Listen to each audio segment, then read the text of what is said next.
வணக்கம். நடந்தது என்ன நிகழ்ச்சிக்கு உங்களை வரவேற்பதில் மகிழ்ச்சி அடைகிறோம்.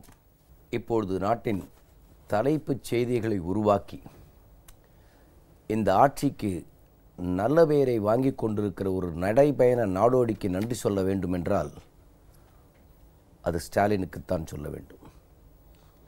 ஒவ்வொரு ஊரிலும் ஒரு பொய்.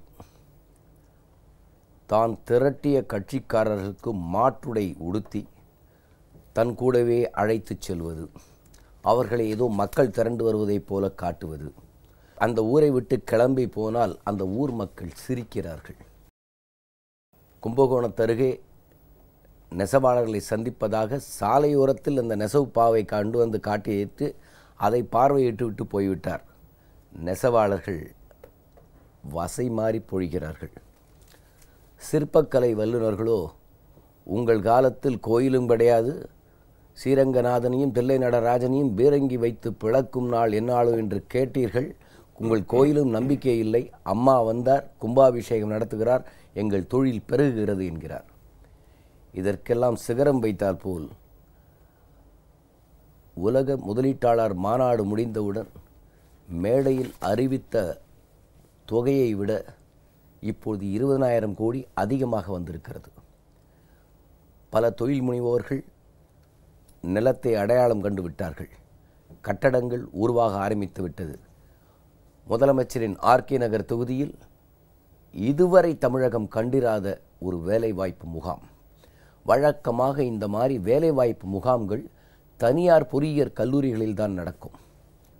முதல் முறையாக இவருடைய ஆட்சியில்தான் அரசாங்கமே ஒரு வேலை வாய்ப்பு பயிற்சி முகாம் ஒன்றை வைத்து கிட்டத்தட்ட 30,000 பேருக்கு வேலை. அதுவும் என்ன, பெரிய பெரிய தனியார் நிறுவனங்கள் அங்கே வந்து பல இளைஞர்களை தேர்வு செய்து கொடுக்கிறது. இவ்வளவு முதலீடு இல்லாமலேயா இத்தனை பேருக்கு வேலை வாய்ப்பு? 2,42,000 கோடி என்றவுடன் முதலமைச்சரின் பிறந்த நாள் 24/2 அந்த தொகை வருகிற மாதிரி என்னவெல்லாம் கட்டுக்கதைகள். இவர் போக போக அதிமுகவின் மீது இருக்கிற பெருமிதம்தான் மக்களுக்கு அதிகமாகி கொண்டிருக்கிறது என்று அவருக்கு புரியவில்லை.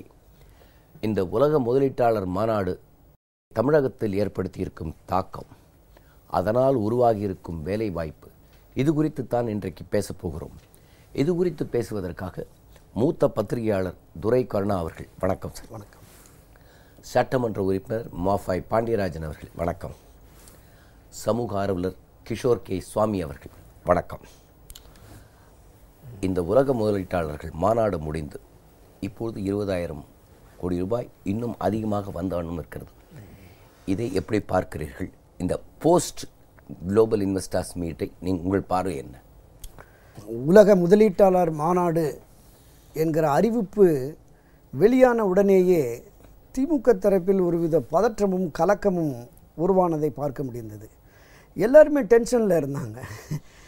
இப்படி ஒன்று கொண்டு வந்துட்டால் தேர்தல் நேரத்தில் மிகப்பெரிய அளவு அதிமுகவுக்கு ஆதரவு பெருகுமே, அதை எப்படியாவது நாம் முறியடிக்கணும் அப்படிங்கிற மாதிரி நாடகம், இது காலங்கடந்து போயிடுச்சு அப்படிங்கிற மாதிரியான விமர்சனங்கள் அந்த தரப்பிலிருந்து எழுந்தது.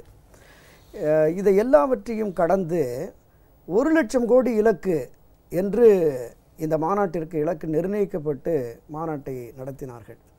ஆனால் வந்ததோ 2,42,160 கோடி ரூபாய்.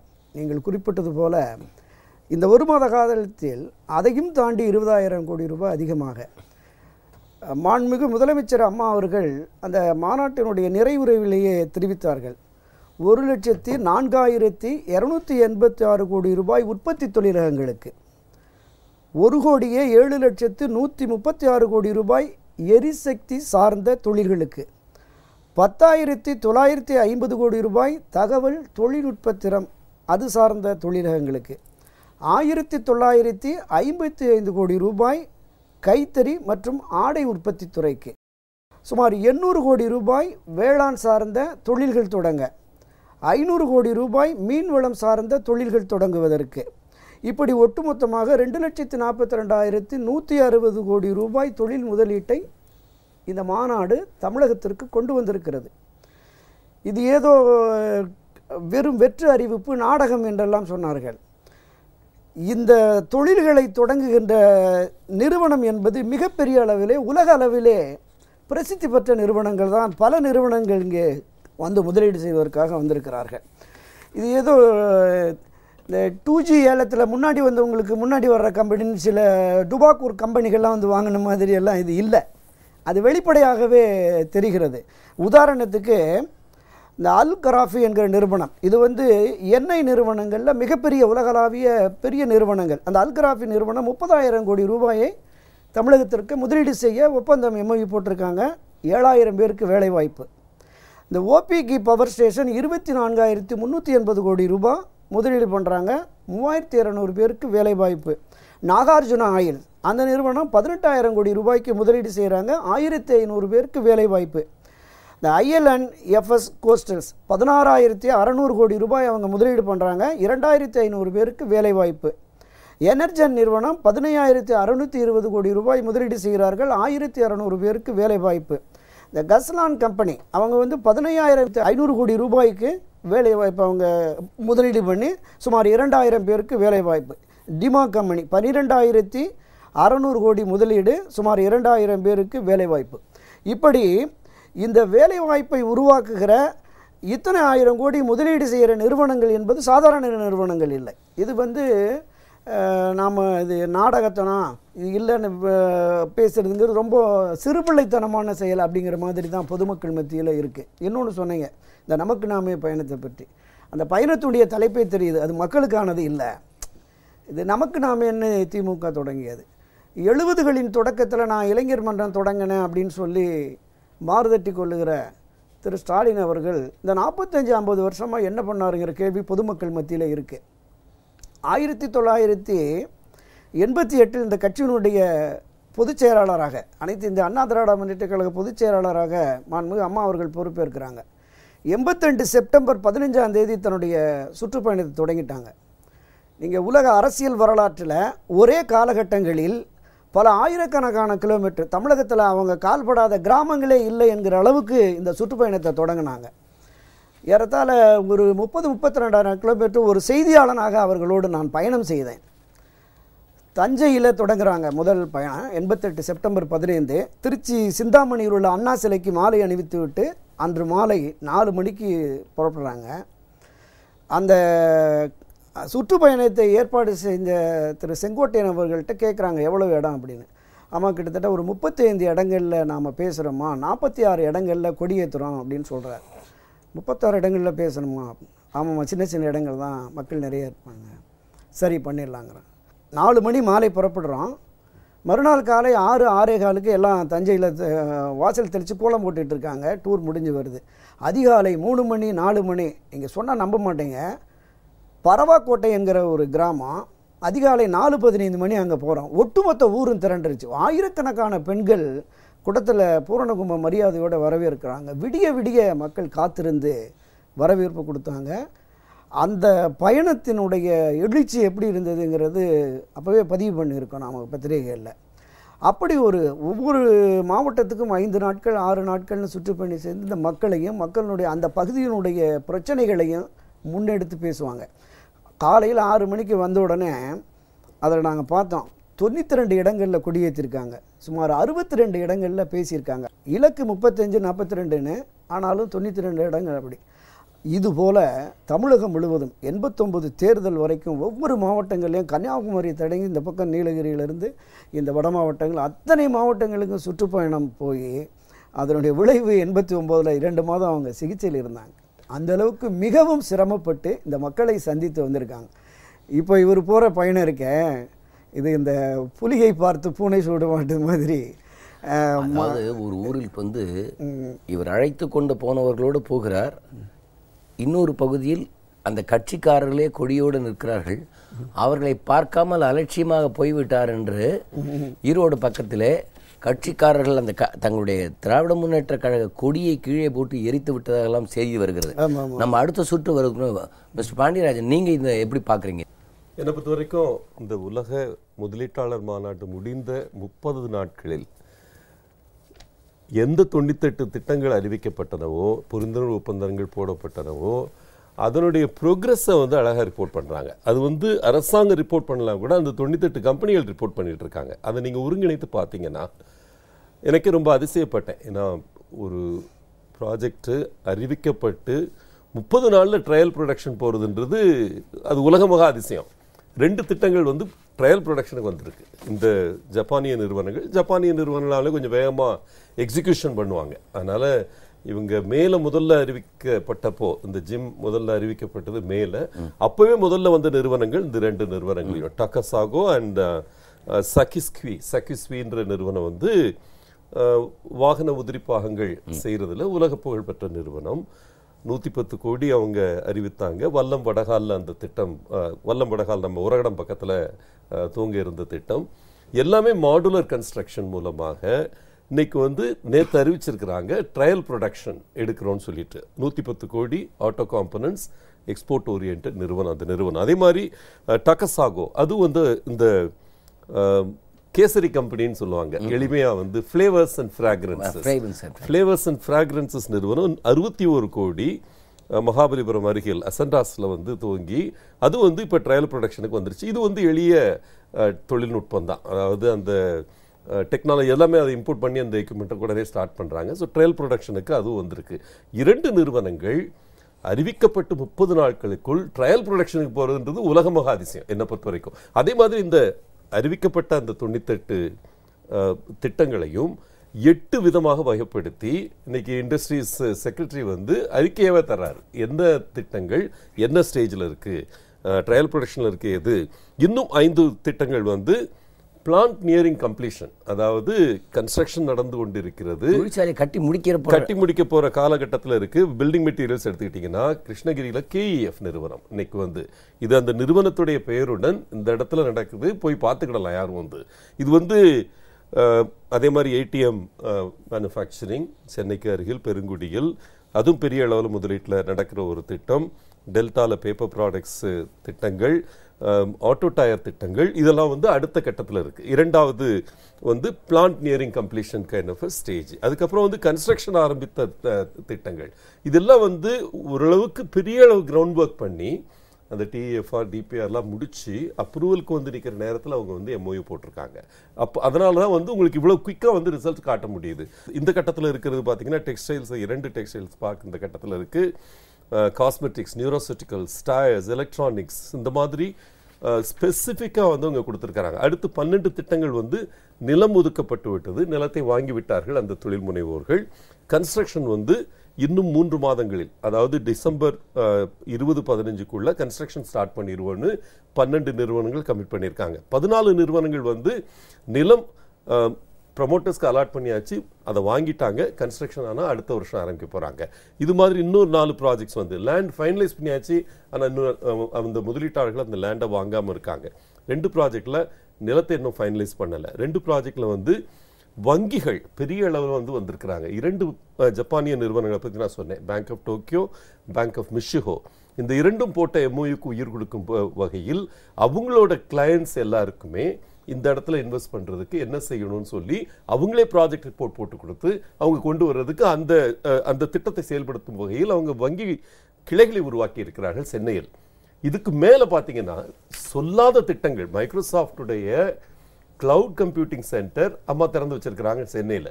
இது எல்லாமே வந்து மைக்ரோசாஃப்ட் போட்டப்ப டாக்டர் ராமதாஸ் கூட அறிக்கை விட்டாரு, என்ன ஒரு இன்வெஸ்ட்மெண்ட் கமிட்மெண்ட் கூட இல்லாம மைக்ரோசாஃப்ட்னு பேரை போடுறாங்க, இன்டெல்னு பேரை போடுறாங்கன்னு சொன்னாங்க. இன்றையிலிருந்து 10 நாளைக்கு முன்னால் அதை திறந்து வைக்கிறப்ப தான் தெரிஞ்சது அது எவ்வளவு பெரிய திட்டம்னு. மேக தொழில்நுட்பம் என்பது இன்று உலகத்தையே புரட்டி போட்டு கொண்டிருக்கும் தொழில்நுட்பம். இதுவரைக்கும் அந்த கிளவுட் சர்வர்ஸ் அமெரிக்கா இல்லாமல் வேற எந்த நாட்டிலையும் வந்து மைக்ரோசாஃப்ட் கொண்டு போனது கிடையாது. முதல் முறையாக இந்தியாவுக்கு வருது. இந்தியாவில் வந்து முதல் முறையா அது வந்து சென்னையில் வருது. அதமா திறந்து வச்சாங்க 10 நாளைக்கு முன்னால பாத்தீங்கன்னா. அந்த கிளவுட் கம்ப்யூட்டிங் சென்டருக்கு என்ன இன்வெஸ்ட்மெண்ட் கூட அவங்க டிக்ளேர் பண்ணல. இந்த இதுல பாத்தீங்கன்னா புரிந்துணர்வு ஒப்பந்தம் போட்டப்போ வந்து, ஏன்னா அவங்களோட இன்டர்னல் இன்வெஸ்ட்மெண்ட் அது வந்து இங்க கொண்டு வந்து அந்த கிளவுட் சர்வர், இங்க அமெரிக்காவில் இருக்கிற அந்த கிளவுட் சர்வர்ஸ் முழுக்க வந்து அந்த மேக தொழில்நுட்ப கருவிகளை சென்னையில் வந்து இன்ஸ்டால் பண்ணிட்டு போயிருக்கிறாங்க. இது மாதிரி வந்து எந்த ஒரு இன்வெஸ்டர்ஸ் மீட்லையும் நான் சொன்னேன் 8 இன்வெஸ்டர்ஸ் மீட் போயிருக்கேன் நான் வந்து, மாநிலங்கள் நடத்தின இன்வெஸ்டர்ஸ் மீட். ஆனா எதுலையுமே எனக்கு தெரிஞ்சு 30 நாட்களில் இது செஞ்சிருக்கோம் அப்படின்னு கமிட் பண்ணது நடந்ததா சரித்திரம் கிடையாது. ஏன்னா 2 வருடங்களுக்கு ஒரு முறை ஜிம் நம்ம நடத்த போறோம்ன்றதை சொல்லியிருக்கிறாங்க. அதனால 24 மாதங்கள்ல சிஎம் அவர்களே ரிவ்யூ பண்ணி இந்த அறிவிப்பு வந்திருக்கு. அப்படிங்கிறப்போ இதுல யாரும் கேள்வி கேட்க வாய்ப்பே இல்லைன்னு நினைக்கிறேன். இப்போ டாக்டர் ராமதாஸ் அவர்கள் பல கேள்விகளை முன் வச்சிருக்கிறாரு. 1 கோடிக்கு ஒரு வேலை வாய்ப்பு தானா அப்படின்னு ஒரு முக்கியமான கேள்வி முன் வைக்கிறார். 1 லட்சம் கோடி நீங்க இன்வெஸ்ட் பண்றீங்க, அதுல உங்களுக்கு நேரடி வேலை வாய்ப்பு 1,04,000 தான் வந்திருக்கு. அப்போ 1 கோடிக்கு ஒரு வேலை வாய்ப்பான்னு ரொம்ப ஒரு புத்திசாலித்தனமா கேட்கிற மாதிரி ஒரு கேள்வி கேட்கிறாரு.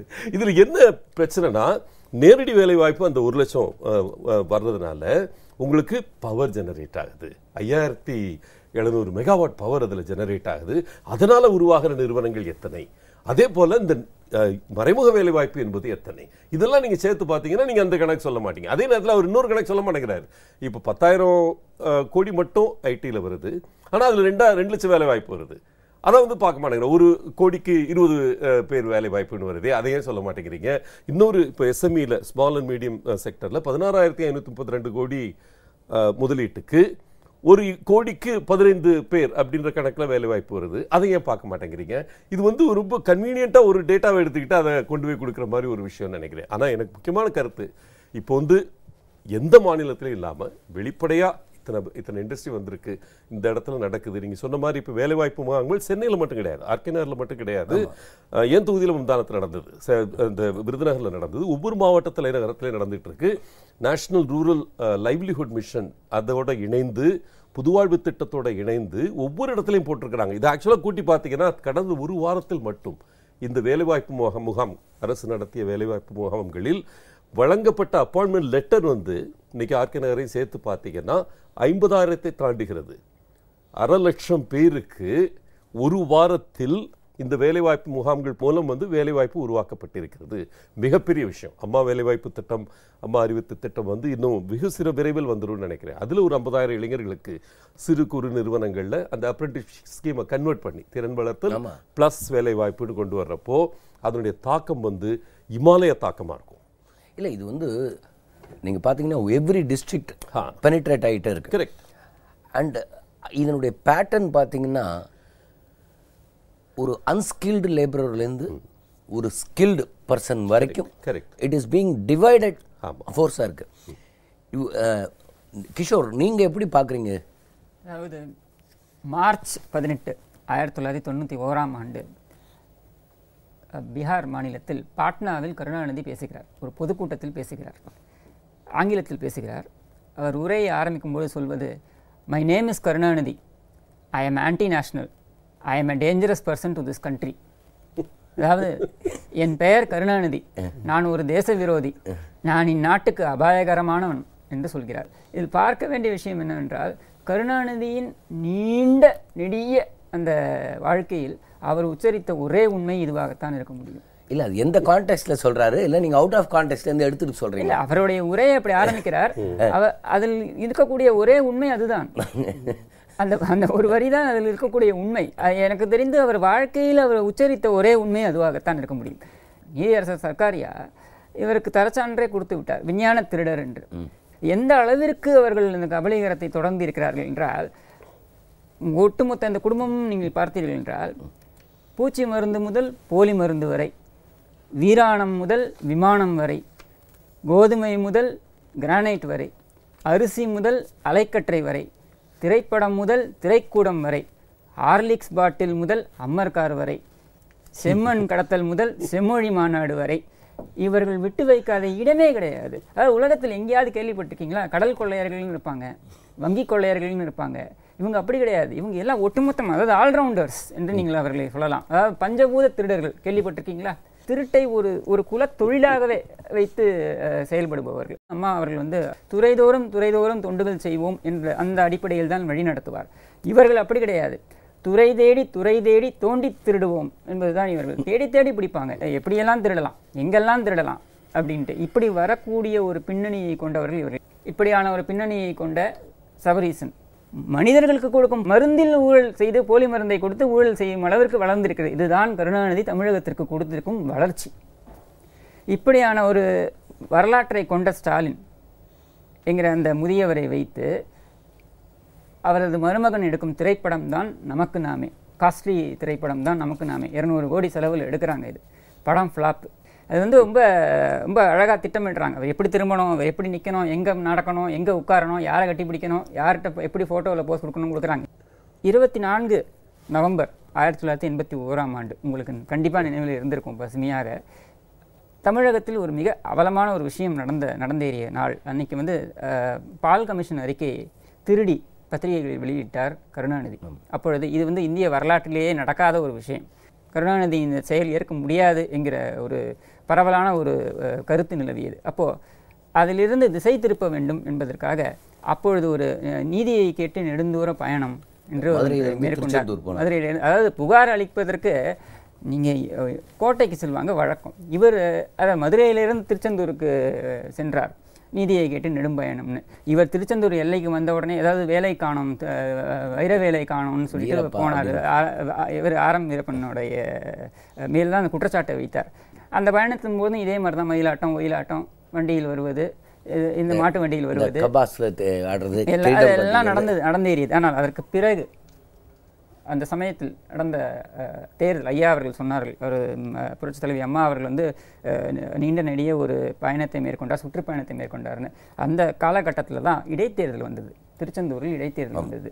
அந்த இடைத்தேர்தல் பார்த்தீங்கன்னா கருணாநிதி, வைகோ, அன்பழகன் இவர்கள் 3 பேருமே அங்கு 1 மாதம் தங்கி இடைத்தேர்தலில் பிரச்சாரம் மேற்கொண்டனர். அப்பொழுது புரட்சித் தலைவி அம்மா அவர்களது முதல் தேர்தல் சவால், அம்மா அவர்கள் தேர்தல் பிரச்சாரம் மேற்கொண்டாங்க. அவங்க வந்து ஆட்சியின் நல்ல விஷயங்களை, மக்கள் திட்டங்களை எடுத்துரைத்தார்கள்.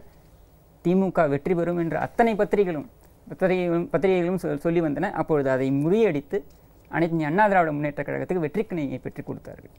அதனால் இவங்க அதையெல்லாம் 1980 பார்த்துட்டு வந்துட்டாங்க. அதனால் இந்த நமக்கு நாமே என்பது நடைப்பிணத்தின் நடைபயணம், இது எடுபடாது. இந்த குளோபல் இன்வெஸ்ட்மெண்ட்டு, அதனால் வந்துக்கிற ஜாப் ஆப்பர்ச்சுனிட்டிஸ், இங்கே வந்து குவிந்து கொண்டிருக்க டெக்னாலஜிஸ்லாம் இவங்களுக்கு புரியலையா, இல்லை அதை பற்றி தெரியலையா?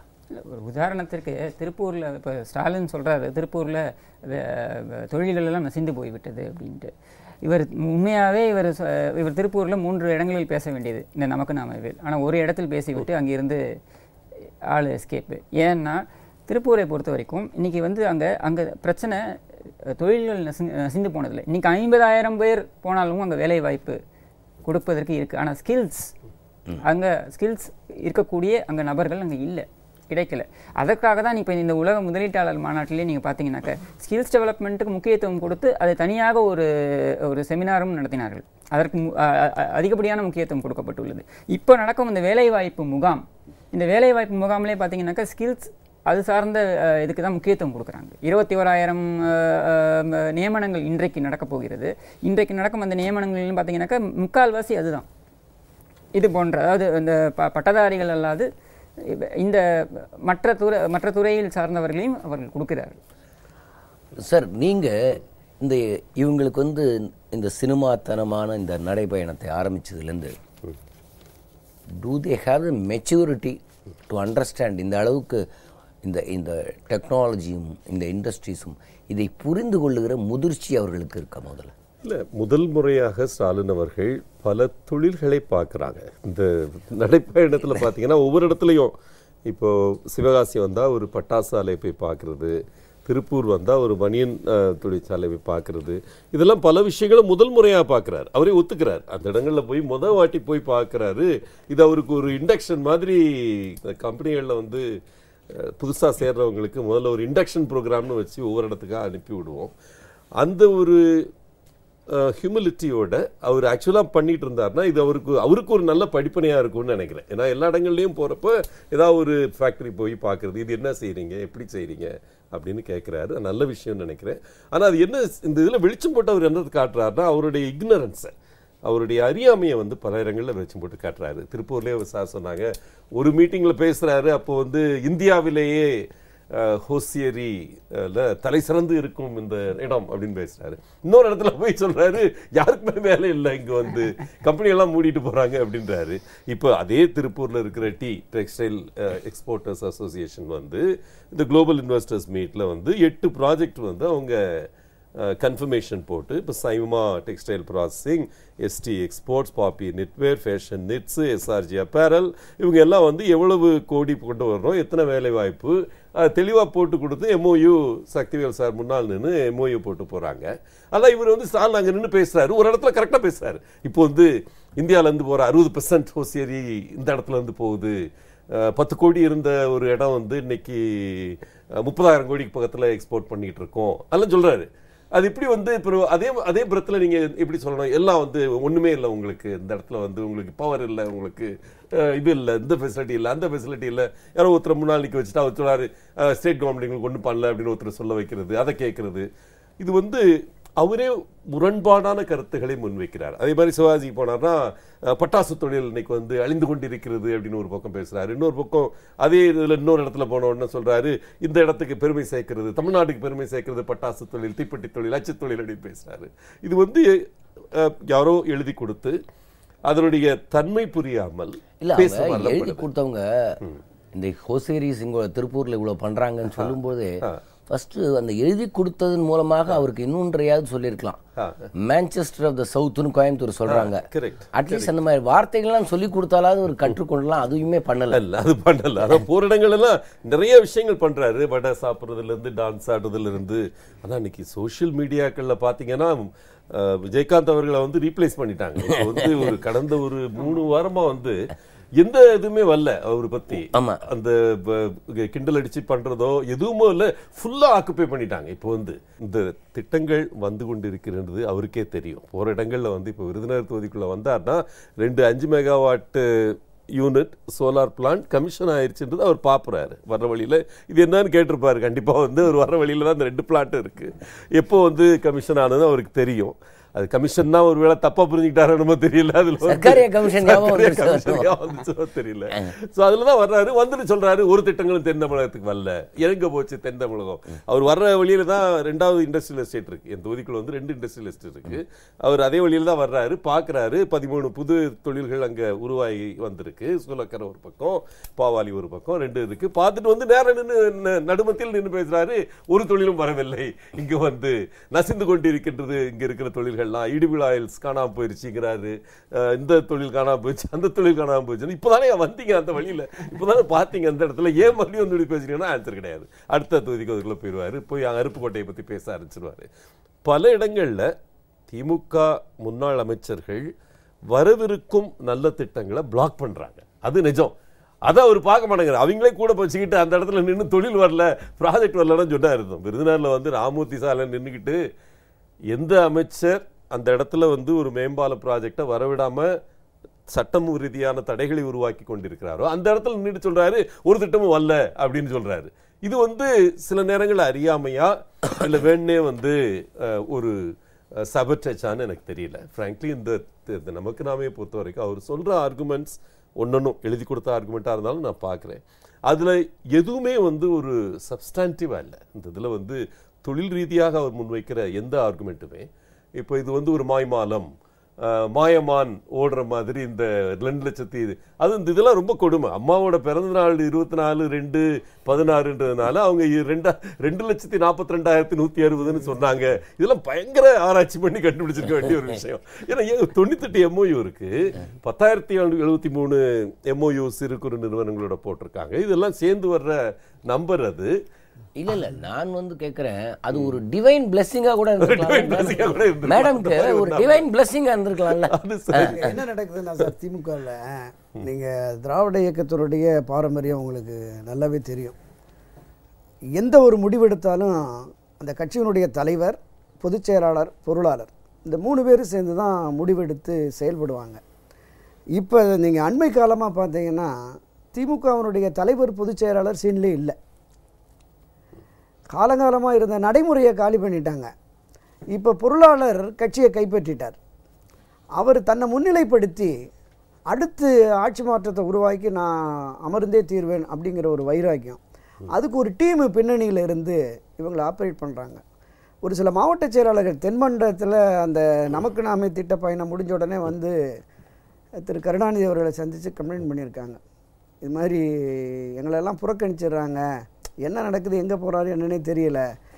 கட்சியினுடைய அடித்தளம் பேஸே மாவட்ட நிர்வாகம் தானே, மாவட்ட நிர்வாகம் தெரியாமல் சின்ன சின்ன பசங்கள்லாம் வந்து மாதிரி இது முடிவு எடுத்து பண்ணனா இது எப்படி சரியாக இருக்கும் அப்படின்னு சத்தமாக பேசாதியா, எனக்கே தெரியாது இவங்க என்ன பண்ணுறாங்க, எனக்கு தெரியாது, என்னையே இவங்க கலந்து ஆலோசிக்கலை அப்படிங்கிற மாதிரி. இது ஏதோ நம்ம கிராம பகுதியில் சொல்லுவாங்க, இந்த சிறு பிள்ளைகள் கூடி தட்டக்காட்டில் விளையாடுறாங்க அப்படிங்கிற மாதிரி இவங்களுடைய செயல்பாடுகள் இருக்குது. இவர் போகிற இடங்களில் சொல்கிறார், நாங்கள் தவறு செய்திருந்தால் கூட எங்களை மன்னிச்சுட்டு ஒரு வாய்ப்பு கொடுங்க அப்படிங்கிறார். 1984 அவங்க அப்பா இந்த டைலாக்கை பேசினார். புரட்சித் தலைவர் எம்ஜிஆர் அவர்கள் உடல்நலக்குறைவாக மருத்துவமனையில் அமெரிக்காவில் சிகிச்சையில் இருக்கிற போது இவர் ஊராக போய் சொன்னார், இந்த தேன் எடுத்தவன் புறங்கை நக்கிற மாதிரி ஏதோ 1-2 தப்பு பண்ணியிருப்போம், அதனால் மன்னிச்சு எங்களுக்கு மீண்டும் ஒரு வாய்ப்பு கொடுங்க அப்படின்னு 84 கேட்டு பார்த்தார். மக்கள் கொடுக்கல. இன்னொரு படி மேலே போய் திரு எம்ஜிஆர் அவர்கள் உயிரோடு வந்துட்டாருன்னா அவர்கிட்ட நான் அந்த முதலமைச்சர் பதவியை அவர்கிட்டே கொடுத்துட்றேன், அது வரைக்கும் அது எனக்கு வாய்ப்பு கொடுங்க. இப்போ இன்றைக்கி அவங்க தொலைக்காட்சியில் ஒரு டைலாக் வரும், அது 84 அவர் சொன்ன டைலாக் தான், என்னை கடலில் தூக்கி எறிந்தாலும் நான் கட்டுமரமாக இருப்பேன், தேங்காயாக உடைச்சா கூட உங்களுக்கு சட்னியாக பயன்படுவேன். இப்படியெல்லாம் அது 84 தேர்தலின் போது அவர் எழுதின அந்த டைலாக் தான் இப்போ வருது. இப்போ அவங்க ஏற்கனவே நான் சொன்ன மாதிரி இந்த விரக்தியின் உச்சத்தில் போயிட்டாங்க. தொழில் வளர்ச்சி இல்லை அப்படிங்கிற மாதிரியெல்லாம் இப்போ இந்த பேசுகிறது இருக்குல்ல.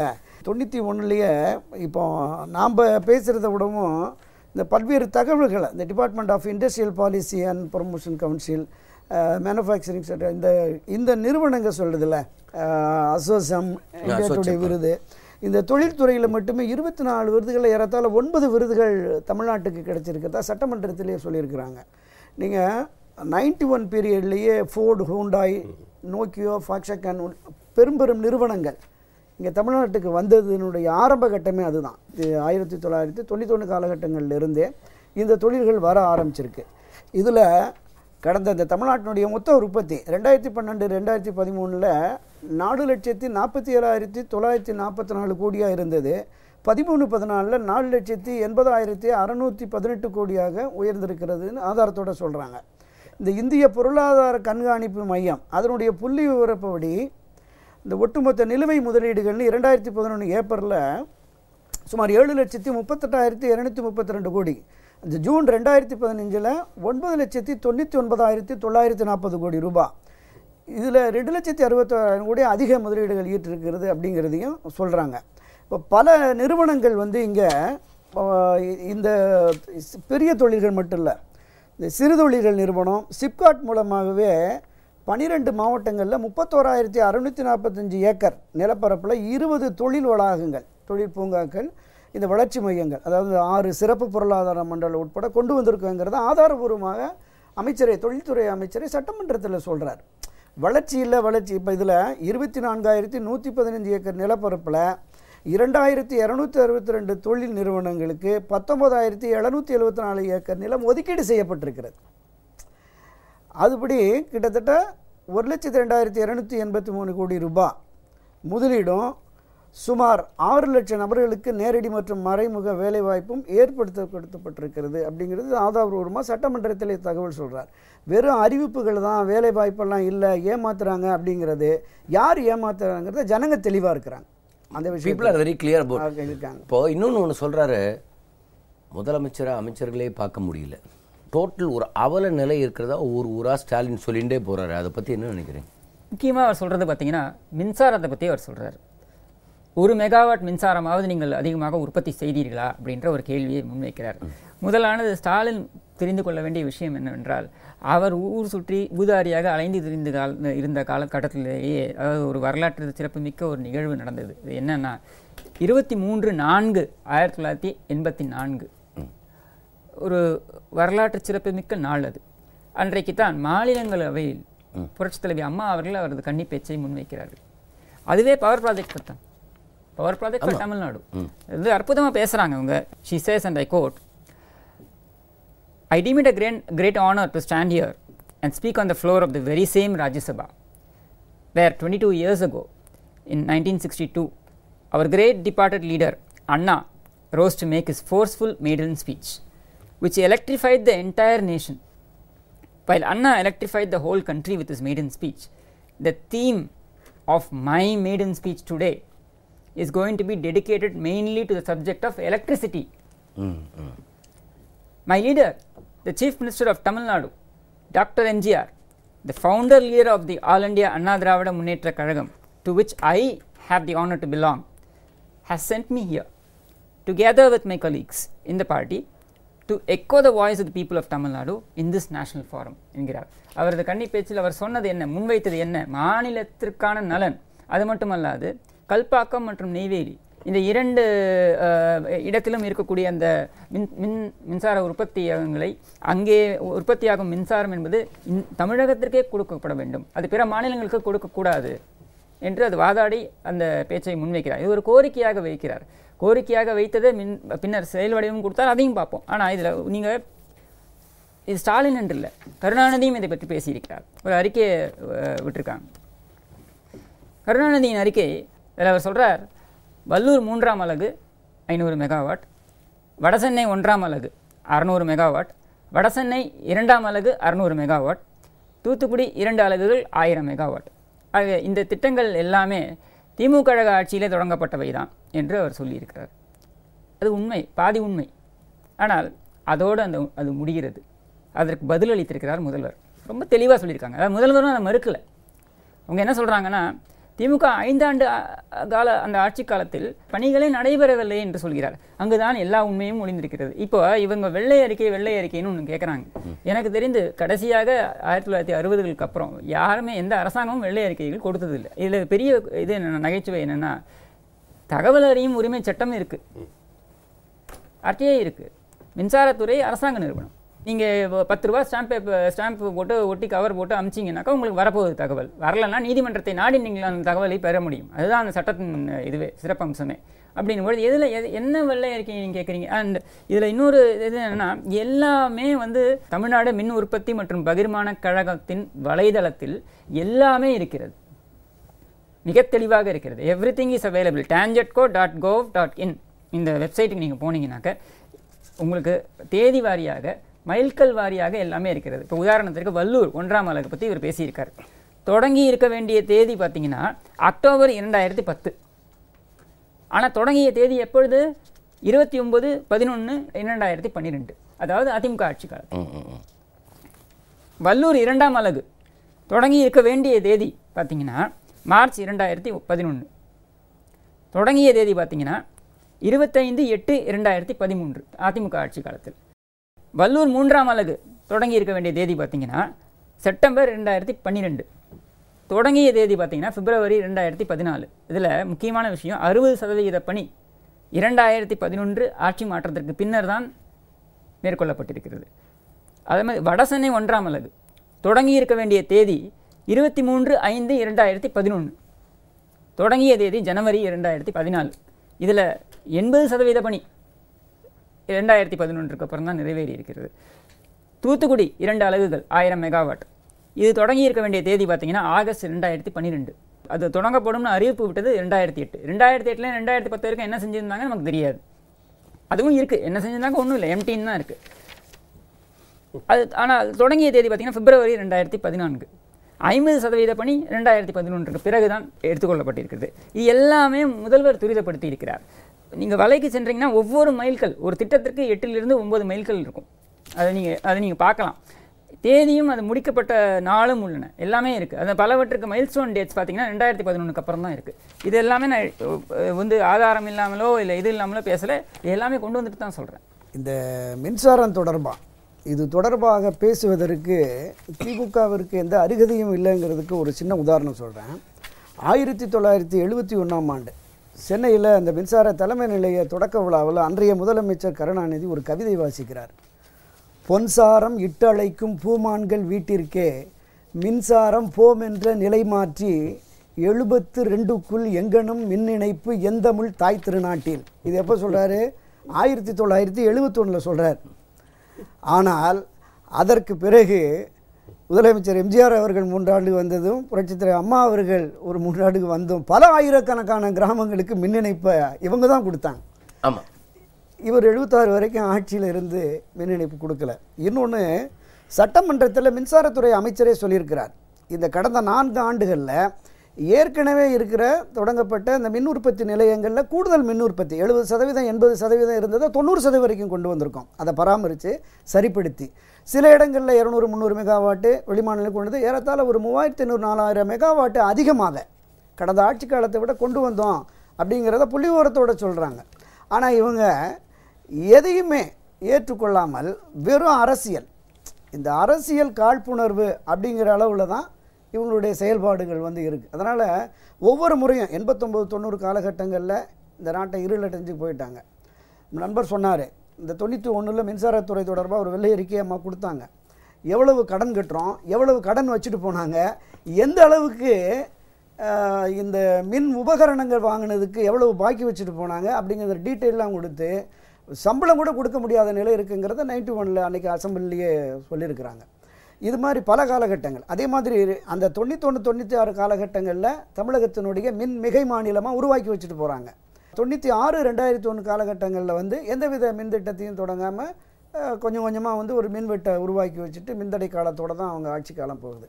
மீண்டும் 2001 இவங்க புரட்சி அம்மா அவர்கள் மறுபடியும் மீண்டும் முதலமைச்சராக வந்து மறுபடியும் புதிய திட்டங்களை கொண்டு வந்து ஓரளவுக்கு வந்து அப்பவும் ஒரு நிறைவான நிலையில் தான் போகுது. அடுத்த காலகட்டங்களில் இவங்க வந்து எந்த திட்டத்தையும் தோழர் சொன்னது மாதிரி வெறும் திட்டங்களை அறிவிச்சுட்டு அதுக்கு ஃபண்டு ஒதுக்குறது இல்லை, நிலம் கையகப்படுத்துறது இல்லை, எதுவுமே செய்யாமல் கடைசி காலத்தில் மக்களை எப்படியாவது கவர்ந்து ஓட்டு வாங்கணுங்கிற ஒரே எண்ணத்தோட ஒரு ஆக்ட் ஒன்று கொண்டு வந்தாங்க 97. இவங்க வந்தப்போ தான் land acquisition act for industrial பர்பஸ்னு கொண்டு வந்தாங்களே. அது எதுக்காக? ரியல் எஸ்டேட் பண்ணுறதுக்கா? எதுக்காக கொண்டு வந்தாங்க? இல்லை இப்போ இந்த அம்மா வந்து ஒரு நில ஆக்கிரமிப்பாளர்களை முழுவதும் அகற்றுவோம் அப்படிங்கிற கடந்த 2011 வாக்குறுதி கொடுத்து வந்ததுக்கு மூல காரணமே அங்கேருந்து தான் வருது. இவர்கள் ஆமாம் அது இங்கே ஆரம்ப கட்டத்திலேயே 70களின் தொடக்கம் பேரறிஞர் அண்ணா அவர்கள் 69 மறைவுக்கு பிறகு 71 ஒரு மிருக பலம் வந்துடுது. ஒரு 182-183 இடங்கள் வெற்றி பெற்று ஒரு ஆட்சியை வந்த உடனே எல்லாவித அத்துமீறல்கள். நீங்கள் அப்போ வந்து அந்த சிமெண்ட்டுக்கு கோட்டா சிஸ்டம் இருந்தது, சர்க்கரைக்கு கோட்டா சிஸ்டம் இருந்தது. நண்பர் சொன்னார் சர்க்காரியா கமிஷன், அதை பற்றி கொஞ்சம் நம்ம விரிவாகவே சொல்லுவோம். ஏறத்தாழ 48 குற்றச்சாட்டுகள் ஆதாரபூர்வமாக கொண்டு போய் கொடுக்குறாங்க. இந்த 48 குற்றச்சாட்டுகளை விசாரித்து 23 குற்றச்சாட்டுகளுக்கு ஆதாரம் இருக்குது, இதன் மீது இந்த அரசு நடவடிக்கை எடுக்கலாம் அப்படின்னு சர்க்காரியா சொல்லிட்டு போனாங்க. உதாரணத்துக்கு பூச்சி மருந்து ஊழல், அந்த வீராணம் பைப்பு ஊழல், சத்யநாராயணன் அதுக்கே இறந்து போயிட்டார் பைப்பு ஊழல், அந்த கோதுமை பேர ஊழல். இது தவிர நீங்கள் 35 லட்சம் ரூபாயை ஒரு புது சூட்கேஸில் வச்சுட்டு அந்த கொரமெண்டல் இன்டாக் அந்த பூச்சி மருந்து ஊழலுக்கு அந்த தொகையை கொடுத்தேன் அப்படின்னு கொடுத்தவரே ஒத்துக்கிட்டார். அவர் என்ன சொன்னார்னா, அந்த சூட்கேஸ் ஃபாரின் சூட்கேஸ் அதையாவது திருப்பி தருவாங்கன்னு பார்த்தேன், கொடுக்கலன்னு. பணத்தை வாங்கி கொடுத்தவர் யார் தெரியுமா? வைத்தியலிங்கம்னு இவருடைய செயலாளர், திருச்சியினுடைய மாவட்ட கலெக்டராக இருந்தவர். இவர் ஐஏஎஸ் கன்ஃபர்ட் ஐஏஎஸ் ஆகி போனார். அவர் கொடுத்தார். யார் பணம் கொடுத்தார்களோ அவர்கள் ஒப்புக்கொண்டார்கள். அந்த காலகட்டத்தில் தான் 100 ரூபா நோட்டு செல்லாமல் போயிடும் அப்படின்னு ஒரு அறிவிப்பு வந்தது. ஒரு பரவலாக இந்தியா முழுவதும் ஒரே நாள் இரவு அண்ணா சாலையில் 1000 விளக்கு பகுதியில் இவருக்கு சொந்தமான ஒரு கட்டடம் இருக்குது. இந்த government state bank of India ஏதோ ஒரு பில்டிங் இருக்குது. அது வந்து அது முரசொலி கட்டடம். அதுக்கு ஒரு வரலாறு இருக்குது. ஆமாம், குரலி முருகன் ஒருத்தனை, முருகேசன் ஒருத்தனை அடித்து அவன் இடத்த பிடிங்கிட்டாங்கன்னு அது ஒரு தனி வரலாறு இருக்குது. இல்லை, இப்போது அந்த காலகட்டத்தில் சென்னையை தெரிந்தவர் அதில் ஒரே நாள் இரவு போய் அந்த 100 ரூபா தொலை பூரா மாற்றிட்டார். 20 ரூபா 10 ரூபாயா. அதுதானே அந்த ஐஓபியில் கொடுத்து பண்ணது. அதுதான் சொல்கிறேன். அதாவது முறைகேடுகளுடைய மொத்த உருவமாக இருந்தது. போனீங்க 2006-2011 அந்த நிறுவனத்தின் பெயரை சொல்ல விரும்பவில்லை. எல்லா ஒப்பந்தங்களும் அந்த ஒரு குறிப்பிட்ட நிறுவனத்திற்கே போகும். இந்த மேம்பாலங்கள்லாம் நான் அதில் சம்பந்தப்பட்ட ஒரு அதிகாரி, உயர் அதிகாரியிடம் கேட்டேன். அவர் கட்டி கொடுத்தது தான் அந்த வங்கி. இல்லை நீங்கள் வந்து எப்படி எல்லாமே உங்களுக்கு கொடுக்க வேண்டியதை கொடுத்து பெற வேண்டியதை கொடுப்போம். நான் அடுத்து ஒரு இன்ட்ரெஸ்டிங்கான எனக்கு ஒரு க்யூரியாசிட்டியில், இதெல்லாம் எங்கே கொண்டு போய் கொடுப்பீங்க? ஏதாவது ஒரு இடத்துல கொண்டு போய் கொடுக்கணும். இந்த சினிமாவில் காட்டுற மாதிரி போய் பொட்டியை மாற்றிக்க முடியாது, எப்படி பண்ணுவீங்க? நாங்கள் அவங்க சொல்கிற ஒரு கார் வந்து நிற்கும், எங்கள் கார் அங்கே போகும், அங்கே நிற்கிற டிரைவர் எங்கள் வண்டியை எடுத்துப்பான், நாங்கள் அவங்க வண்டியை எடுத்துகிட்டு போயிடுவோம். அப்புறம் வேலை முடிஞ்சோடனே அந்த இடத்துல வண்டியை விட்டுட்டு வண்டியை மாற்றி கொண்டு வந்துடுவோம். இது எங்கே போகுதுன்னு எங்களுக்கு தெரியாது. இப்படித்தான் அந்த பரிமாற்றத்தை பற்றி சொன்னதே அப்போது தான் நீங்கள் உங்களுக்கு ஞாபகம் இருக்கணும், இவங்க குடும்பத்து பிள்ளை ஒன்று நியூ உட்லாண்ட்ஸில் துப்பாக்கியை காட்டி அதாவது சார் இல்லை இந்த மின்சாரம் இதை பற்றி பேசிகிட்டு இருக்கும்போது அதில் பார்க்க வேண்டிய விஷயம் என்னென்னா 2006 பற்றி நீங்கள் சொன்னீங்க. 2006 உங்களுக்கு நினைவு இருக்கும், அப்பொழுது கூட்டணி கட்சி தலைவர் வைகோ அவர் வந்து மேடை தோறும் சொன்னது என்னென்னா 10,800 மெகாவாட் மின்சாரம் உற்பத்தி மற்றும் கொள்முதல் செய்யப்பட்டிருக்கிறது அப்படின்ட்டு. இது மேடை தோறும் சொன்னார், ஆதாரத்துடன் சொன்னார். அதுதான் உண்மையும் கூட. 2006 அனைத்து அண்ணா திராவிட முன்னேற்ற கழகம் ஆட்சியிலிருந்து விலக வேண்டிய அந்த கட்டாயம் ஏற்பட்ட பொழுது 10,800 மெகாவாட் வரை மின்சாரம் உற்பத்தி செய்யப்பட்டது, கொள்முதல் செய்யப்பட்டது. அது அப்போது நுகர்வு பார்த்தீங்கன்னாக்க 8,000லேயும் 8,500 மெகாவாட் தான் நுகர்வு. உபரி மின்சாரம் இருந்தது. இந்த உபரி மின்சாரம் ஆந்திரா மற்றும் கர்நாடகா மாநிலங்களுக்கு விற்பனை செய்யப்பட்டது. எந்த அளவுக்கு 2011 இவங்க கொண்டு வந்து நிறுத்தியிருக்காங்கன்னா, எஸ்பிஐ வங்கி டிஎன்இபி தமிழ்நாடு எலக்ட்ரிசிட்டி போர்டை நான் பெர்ஃபார்மிங் அசெட் என்று கன்சிடர் என்று சொன்னது மட்டுமல்லாமல் செபி வரைக்கும், மும்பையில் இருக்கக்கூடிய அந்த மேற்பார்வை கழகம் வரைக்கும் தமிழ்நாடு எலக்ட்ரிசிட்டி போர்டு பற்றிய புகார் சென்றது. இப்போது நீங்கள் 8,500 மெகாவாட் தான் நுகர்வு இருக்குன்னா அது ஓவர் நைட் ஒரே இரவில் உங்களுக்கு வந்து அது 10,000க்கு உயராது, படிப்படியாக தான் உயர்வு இருக்கும். ஏற்கனவே 10,800 மெகாவாட் மின்சாரம் உற்பத்தியான ஒரு மாநிலத்தில் 8,500லேருந்து 9,000 வரைக்கும் கூட உங்களால் தர முடியாத நிலைக்கு நீங்கள் 4 ஆண்டு காலம் என்ன செய்தீர்கள்? பவரை பொறுத்த வரைக்கும் நல்ல தரச்சான்று அப்படின்னா யார் கொடுக்குறாங்கன்னா, நேற்று கர்நாடகா அமைச்சர் ஆர்வி தேஷ்பாண்டே அவங்க வந்து குளோபல் இன்வெஸ்டர்ஸ் மீட் நடத்துறதுக்கு ஏற்பாடு பண்ணியிருந்தாங்க. நவம்பர் மாதத்தில் அறிவிச்சிருந்தாங்க. அதை நேற்று வந்து போஸ்ட்போன் பண்ணிட்டாங்க. ஏன்னா பெரிய அளவு பவர் கட் வந்து இன்னைக்கு கர்நாடகாவில் இருக்குது. தமிழக அரசாங்கத்திட்ட கேட்டிருக்காங்க, எங்களுக்கு ஒரு 1000 மெகாவாட் நீங்கள் தரணும் அப்படின்னு சொல்லி. ஏன்னா இது வந்து யாரும் சொல்லலை, இன்னைக்கு அவங்க நம்மகிட்ட இருக்குன்னு தெரியும், மின்மிகை மாநிலமாக தமிழகம் உருவெடுத்து விட்டது என்று தெரியும். அமைச்சர் நத்தம் சொன்ன மாதிரி 5000 மெகாவாட் பக்கத்தில் இன்று அடிஷ்னலாக கெப்பாசிட்டி கிரியேட் பண்ணியிருக்குன்னு தெரியும். அதனால தான் இன்னைக்கு வந்து அவங்களோட குளோபல் இன்வெஸ்டர்ஸ் மீட் நடக்கணும்னா இன்னைக்கு நான் 2000 மெகாவாட் டிஃபிஷியண்டாக வச்சுக்கிட்டு நான் எப்படி வந்து குளோபல் இன்வெஸ்டர்ஸ் மீட் நடத்த முடியும்? தமிழகம் எங்களுக்கு உதவினால் நாங்கள் பிப்ரவரியில் அந்த மீட் நடத்த போகிறோம்னு சொல்கிறாங்க. இதை விட பெரிய சான்று வேற யாரும் கொடுக்க முடியாது. புதிய திட்டங்களும் இல்லைன்னு சொல்கிறாங்க. இப்போ புதிய திட்டங்கள் நீங்கள் எடுத்தீங்கன்னா எதுவுமே தொடங்கப்படவில்லைன்னு சொல்கிறாங்க. அதுவே தப்பு. 9 புதிய திட்டங்கள் தொடங்கி மத்திய அரசு சுற்றுச்சூழல் ஒப்புதல் கிடைக்காமல் அது போராடி பெற்ற விவரமும் தேதி வாரியா இருக்கு. இதுல வந்து ஜெயந்தி வைத்துக் கொண்டும் அதுக்கு முன்னாடி ஆராசா இவங்க எல்லாருமே வந்து பாத்தீங்கன்னாக்க எவ்வளவு முட்டுக்கட்டுகளை போட முடியுமோ அவ்வளவு முட்டுக்கட்டுகளை போட்டாங்க. இப்போ நீங்க உடன்குடி திட்டம் இதை பத்தி இது பாத்தீங்கன்னா எல்லாமே இருக்குங்க. Ennore special economic zone, north Chennai thermal power project stage 3, Uppur thermal power project, Tuticorin thermal power project, Ennore thermal power project replacement power project, Cheyyur ultra mega thermal power project, Udangudi super critical thermal power project and Udangudi expansion project. இந்த உடன்குடி திட்டத்தை பற்றி நான் தேடும் பொழுது தான் பல்வேறு விஷயங்கள் வெளில வந்தன. என்னன்னா உடன்குடி திட்டத்தை பற்றி நீங்கள் பார்க்கணுன்னா ஒரு உண்மையும் தெரிந்து கொள்ள வேண்டும். அந்த திட்டம் வந்து 2007 அறிவிக்கப்பட்டது.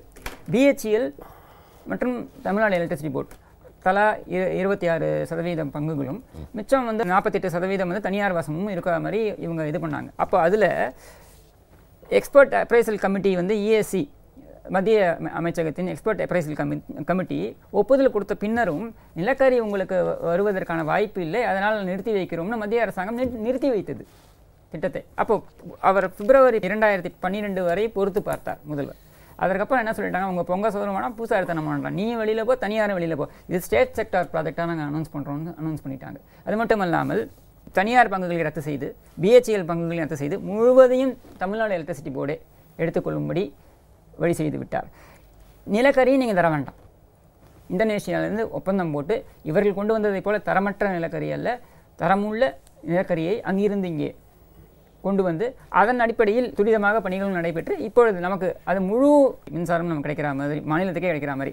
அதாவது ராஜ்யசபையில் அவர் கோரிக்கை வைத்தார், அதை செயல் வடிவமே கொடுத்து விட்டார் இங்கே முதல்வராக வந்து. தென் தமிழகத்தை பொறுத்த வரைக்கும் அந்த தொழில் வளர்ச்சி என்பது 2 தொழிற்பாதைகள், மதுரை தூத்துக்குடி தொழிற்பாதையும் சரி, இப்போ சென்னை பெங்களூரு தொழிற்பாதையாக உருவாக்கியிருக்கிறாங்க. இந்த 2 தொழிற்பாதைகளுக்கும் வடிவம் கொடுத்து, உயிர் கொடுத்து, இப்போ முதலீடும் கொடுத்து, திறன் வார்ந்த தொழிலாளிகளையும் கொடுத்து, அந்த இடம் இன்னும் 4 வருடங்களில் இந்த 2 தொழிற்பாதைகளும் முழுமையாக மலர வாய்ப்பு வந்திருக்குங்க. இது பெரிய விஷயம்னு நினைக்கிறேன். அதே மாதிரி சோலாரில் இப்போ நம்ம எப்படி விண்ட் எனர்ஜியில் நம்ம இந்தியாவில் முதலிடத்துக்கு வந்தோமோ அதே போல் அடுத்த 3 வருடங்களுக்குள் இந்தியாவில் முதலிடத்தில் நாம் இருப்போம். இந்த திட்டங்கள் அனைத்தும் நிறைவேறி வரும் பொழுது அதில் இப்போ எந்த அன்சர்டனிட்டி கிடையாது. இப்போ 5 மெகாவாட்ஸ் அசால்ட்டாக போட்டு போயிட்டு இருக்கிறாங்க. இன்னைக்கு ஒரு சாதாரண கிராமப்புறத்தில் எங்கள் ஊரில் செங்குன்றாபுரத்துலேயும் ஆமத்தூர்லேயும் இன்னைக்கு 5 மெகாவாட் போட்டுட்டு அந்த தொழில் முனைவர் அழகாக பவரை வீல் பண்ணிட்டு போயிட்டு இருக்கிறாரு. அந்த சிஸ்டம், அந்த பாலிசி,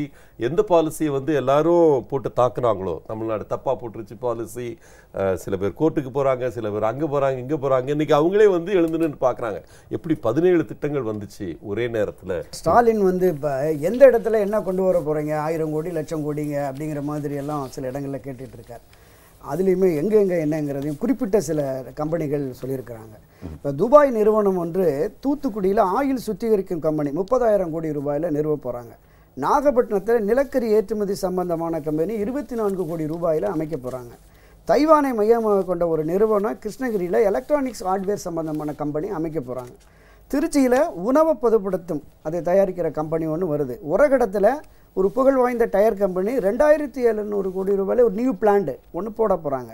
ஸ்ரீபெரும்புதூரில் 125 கோடி ரூபாயில் ஸ்டீல் கம்பெனி வருது. சென்னைக்கு அருகில் ஜப்பானை மையமாக கொண்ட ஒரு சென்ட் கம்பெனி அமைக்கிறதுக்கு எம்ஓயு போட்டிருக்காங்க. திண்டுக்கல்லில் காட்டன் துணிகளை உற்பத்தி செய்யும் ஒரு மிகப்பெரிய கம்பெனி. ஸ்ரீபெரும்புதூரில் கண்ணாடி உற்பத்தி செய்யக்கூடிய ஒரு பெரிய கம்பெனி. காஞ்சிபுரத்தில் ஏடிஎம் மிஷின் சிடி தயாரிக்கக்கூடிய ஒரு கம்பெனி ஒன்று வருது. வல்லம் பகுதியில் ஆட்டோமொபைல் உதிரிபாகங்கள் தயாரிக்கிற ஒரு நிறுவனம் வர இருக்கிறது. செய்யாறில் கார் தொழிற்சாலை ஒன்று பெரிய அளவில் அமைய இருக்கிறது. 30,000 கோடி ரூபாய் செலவில் ஒரு புதிய ஐடி பார்க் ஒன்றையும் அங்கே அமைக்க இருக்கிறாங்க. 1,07,000 கோடி செலவில் சூரிய ஒளியின் மூலம் மின்சாரம் தயாரிக்கும் கம்பெனிகள் மட்டுமே 15 கம்பெனிகள் தமிழ்நாட்டுக்கு வர இருக்கிறது. தூத்துக்குடியில் புதிதாக மேலும் ஒரு உரம் தயாரிக்கும் பெரிய நிறுவனம் வர இருக்கு. இப்போ எங்கெங்கே என்ன வரப்போகுதுங்கிறதும் சொல்லியாச்சு. இனி எங்கே வருது என்ன வருதுன்னு சொன்னால் இது இல்லை, இது அவங்களுக்கு எல்லாமே தெரியும். இதில் என்ன நடந்து கொண்டிருக்கிறதுன்னா, திராவிட முன்னேற்ற கழகத்தையே விலக்கி வைத்துவிட்டு நாங்கள் ஒரு சிறு அணிதான் திராவிட முன்னேற்ற கழகம் என்று கட்சியினரையும் களங்கப்படுத்திவிட்டு நமக்கு நாமே என்று போகிறார். இப்போ இன்னொன்று சொல்லிகிட்டு இருக்கார். இந்த நடந்து போகும்போது ஸ்டாலின் என்றால் ஆய்வு, முதல்வர் என்றால் ஓய்வு. இந்த வார்த்தையை நீங்கள் எப்படி பார்க்குறீங்க? இன்னைக்கு ஒரு உரைகளாக ஒரே ஒரு விஷயம் மட்டும் சொல்ல விரும்புகிறேன். தமிழக அரசாங்கத்துடைய ஸ்டேட் பாண்ட்ஸ் ரிலீஸ் பண்ணிட்டு இருக்கிறோம். ரிசர்வ் பேங்க் கவர்னர் நேற்று அறிக்கை விட்டுருக்கிறார். பல மாநிலங்கள் பாண்ட்ஸ் மூலமாக ஃபண்ட் ரைஸ் பண்ணுறாங்க, ஃபாரின் இன்வெஸ்டர்ஸ் மூலமாக, ஃபாரின் போர்ட்ஃபோலியோ இன்வெஸ்டர்ஸ், எஃபிஐன்னு சொல்லுவாங்க. இந்த எஃபிஐ எவ்வளவு ரிஸ்க் ஃப்ரீன்னு நினைக்கிறாங்களோ அதுக்கு தக்கன இன்ட்ரெஸ்ட் ரேட் குறையா இருக்கும். ஓகே, இந்தியாவிலேயே மிக எளிதாக ஃபண்ட் ரைஸ் பண்ணக்கூடிய மாநிலம் தமிழகம், அடுத்து மகாராஷ்டிரா, அடுத்து குஜராத். இந்த ஆர்டர்ல இந்த 3 மாநிலங்கள் தான் அவங்களா இண்டிபெண்டா ஃபாரின் போர்ட்ஃபோலியோ இன்வெஸ்டர்ஸை அட்ராக்ட் பண்ண முடியுதுன்னு சொல்லியிருக்கிறாரு. அவருக்கும் நமக்கும் எந்த சொந்தமும் கிடையாது, ஒரு அதிமுக கிளைச்சலாக கிடையாது, அவர் எந்த அணி செயலாளரும் கிடையாது. அவர் இன்னைக்கு அறிக்கை விட்டுருக்கிறாரு. ஸ்டேட் உடைய கிரெடிபிலிட்டி, அதனுடைய நம்பகத்தன்மை பார்த்து இந்த பாண்ட்ஸோட பிரைஸ் ஃபிக்ஸ் ஆகும், என்ன பெர்சன்டேஜில் அவங்க உங்களுக்கு பணம் கொடுப்பாங்கன்னு சொல்லிட்டு. இதில் குறைந்த பேசிஸில் ரைஸ் பண்ணக்கூடிய மாநிலம் தமிழகம் முதல் இடத்துல இருக்கு.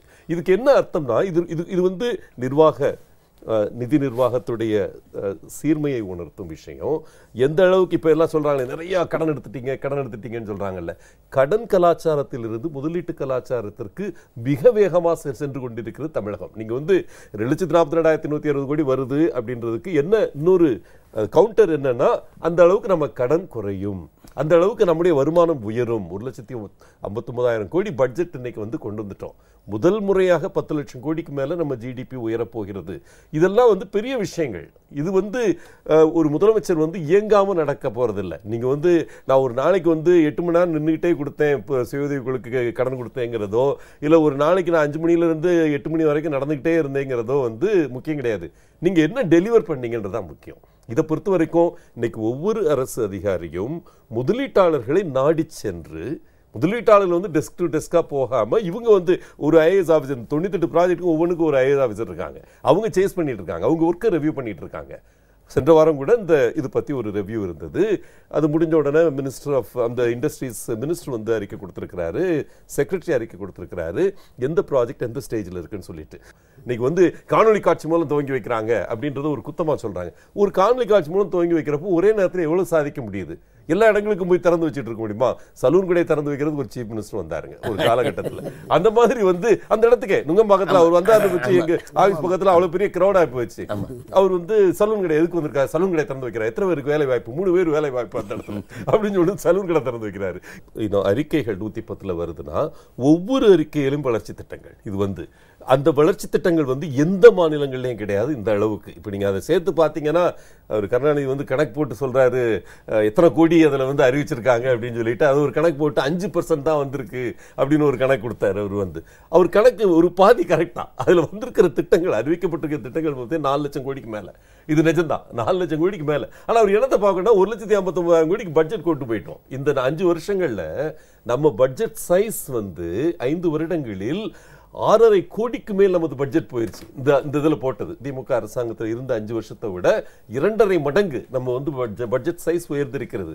அதுல பாதிக்கு மேல் வளர்ச்சி திட்டங்கள், 51,000 கோடி நலத்திட்டங்களுக்கு போகுது அப்படின்னு சொன்னீங்கன்னா அதுல பாதி பின்னி பிணைந்து இருப்பவே வளர்ச்சி திட்டங்கள். லேப்டாப் என்பது நலத்திட்டம் அல்ல, வளர்ச்சி திட்டம். இதை வந்து அந்த குழப்பிக்கிட்டு இருக்கிறதுனால தான் பிரச்சனை வருது. என்னை பொறுத்த வரைக்கும் ஓய்வு ஆய்வுன்னு பஞ்ச்லைன் பேசுறது ஒரு பக்கம், ஆனால் அதனுடைய விளைவு என்ன அதைத்தான் நீங்கள் பார்க்கணும். அந்த விளைவு வந்து ரொம்ப ரொம்ப பாசிட்டிவாக இருக்குது இந்த அமைச்சரவை பொறுத்த வரைக்கும். அது முதலமைச்சரே அறிவிக்கிறாங்க. ஒரு பக்கம் வந்து இந்த மாதிரி சொல்கிறாங்க ஒவ்வொரு ஓய்வில் இருக்காங்கன்னா, இன்னொரு பக்கம் வந்து எல்லா வேலையும் முதலமைச்சரே பண்ணுறாரு, அமைச்சர்களுக்கு வந்து பொறுப்பு இருக்கிறதுலன்றாங்க. இந்த ஒவ்வொரு துறைகள்லையும் இருக்கிற அத்தனை விஷயங்களையும் முதலமைச்சர் தன்னுடைய விரல் நுனியில் வச்சிருக்கிறாங்கிறதுக்கு பல உதாரணங்கள் சட்டமன்றத்தில் இருந்துக்க. செய்தியாளராக நானும் 1980 சட்டமன்றத்தில் இருக்கிறேன். எந்த ஒரு துறை தொடர்பாக எதிர்க்கட்சி தரப்பிலிருந்து கருத்துக்கள் வந்தாலும் அதுக்கு உடனே எழுந்து பதில் சொல்லுவாங்க. ஒரு சிறப்பான முதல்வராக செயல்படுகிறார். அவர் எங்கே இருந்து செயல்படுறாருங்கிறது வேற விஷயம். மக்களோடு இருந்து மக்கள் பணிகளை ஆற்றுகிற ஒரு ஆற்றல் மிக்க முதல்வராக இருக்கிறார். அவர் இன்னும் அந்த மக்கள் செல்வாக்கு இன்னும் அதிகரித்து தான் வருது. எத்தனை நடைப்பயணங்கள் போனாலும் நிச்சயமாக அந்த மாற்றத்தை அவங்களால கொண்டு வர முடியாதுங்கிறது தான் நிதர்சனம். இதையெல்லாம் நேயர்களுக்கு சொல்ல வேண்டும் என்பதற்காக உங்கள் மூவரையும் அழைத்தோம். உங்கள் நேரத்தை எங்களோடு பகிர்ந்து கொண்டதற்காக உங்கள் மூவருக்கும் மனமார்ந்த நன்றி. வணக்கம். நேயர்களே, மீண்டும் நடந்தது என்ற நிகழ்ச்சியில் நாம் சந்திப்போம்.